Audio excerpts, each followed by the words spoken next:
የኢትዮጵያ ኦርቶዶክስ ተዋሕዶ ቤተክርስቲያን ቋሚ ሲኖዶስ በአርሲ ሀገረ ስብከት በንጹሐን ምዕመናን ላይ የደረሰውን ግፍና መፈናቀል በማስመልከት የሐዘን መግለጫ አውጥቷል። ከሀገረ ስብከቱ በቀረበው ሪፖርት በምስራቅ አርሲ 21 ንጹሐን ኦርቶዶክሳውያን በግፍ መገደላቸውን በሕይወትም የተረፉትም ታግተው ያሉበትና የደረሱበት እንደማይታወቅ ከ10 በላይ አባወራዎች ቤትና ንብረት በቃጠሎ መውደሙን ገልጿል። አገር ሰላም ብለው በሚኖሩበት ከምንም ጉዳይ ጋር ንክኪ በሌላቸው ኦርቶዶክሳውያን ልጆቻችን ላይ ይህ አስነዋሪ ድርጊት የፈጸሙት አካላት በሃይማኖት ስም የፈጸሙት እንጂ የሃይማኖት ሰዎች ግን አይደሉም ብለዋል። ዓላማቸውን በሀገራችን ለረጅም ዘመናት ተከባብረውና አብረው በኖሩት የሃይማኖት ተቋማት መካከል ግጭት መፍጠር ነውና የእስልምና ሃይማኖት ተከታዮችም ህዝበ ክርስቲያኑ በጋራ ሊያወግዛቸው ይገባል ሲልም አክለዋል። ቋሚ ሲኖዶሱ በምስራቅ አርሲ ሀገረ ስብከት በተደጋጋሚ እየተፈጸመ ያለ ሞትና መፈናቀል ኦርቶዶክሳውያን ልጆቻችን በየትኛውም የሀገራችን ክፍል በነጻነት ሰርተው የመኖርን ስርዓት አምልኮ የመፈጸም ህገ መንግስታዊ መብታቸውን የሚጋፋ ነው ብሏል። ስለሆነም የክልሉና የፌዴራል መንግስት ጉዳዩን በልዩ ሁኔታ ተከታትለው አፋጣኝ መፍትሄ እንዲሰጡበት በጥብቅ አሳስቧል።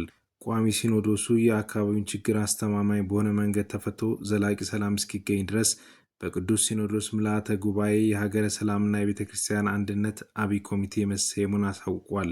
ይህ ኮሚቴ ከፌዴራልና ከክልሉ መንግስት ጋር በመነጋገር ችግሩ በዘላቂነት እንዲፈታ እንዲሰራ የሚመለከታቸው አካላትም አስፈላጊ ትብብር እንዲያደርጉ ጥሪ አቅርበዋል። የክልሉ መንግስትና የአካባቢ መስተዳደር ችግሩን ለመፍታት ጥረት እያደረገ ነው ያለው ቋሚ ሲኖዶስ ጥረቱን እንዲያጠናክር ወደፊትም ችግሩ እንዳይደገም ከመሰረቱ የሚፈታ እርምጃ እንዲወስድ ጠይቋል። ቋሚ ሲኖዶሱ ለተገደሉት ዕረፍተ ነፍስን ለቤተሰቦቻቸው መጽናናትን ተመኝቶ ክልሉና የፌዴራል መንግስት ችግሩን ከመሰረቱ እንዲፈቱ አሳስቧል። በተያያዘ ዜናም የኢትዮጵያ እስልምና ጉዳዮች ጠቅላይ ምክር ቤት ምሽቱን በአርሲ ዞን ሽካ ወረዳ ጉዳይ መግለጫ ልኳል። ምክር ቤቱ በኦሮሚያ ክልል አርሲ ዞን ሽካ ወረዳ በንጹሐን የኦርቶዶክስ ክርስቲያን ሃይማኖት ተከታዮች ወገኖች ላይ በደረሰው አሰቃቂ አደጋ እጅግ አዝነናል ብሏል። ድርጊቱ የትኛውንም ሃይማኖት አይወክልም ያለ ሲሆን ይልቁንም በሃይማኖታችን መካከል ለዘመናት ያለውን የመከባበር እሴት በመናድ በአማኞች ህዝቦች መካከል ጥርጣሬና ግጭትን ለመፍጠር የተቀነባበረ እኩይ ሴራ ነው ብለን እናምናለን ሲሉም ገልጸዋል።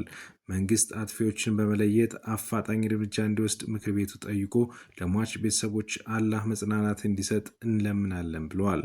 ከውጭ ፕሬዚዳንት ትራምፕ ከአዲሶቹ የኢራን መሪዎች ጋር ለመነጋገር መስማማታቸው ተነገረ።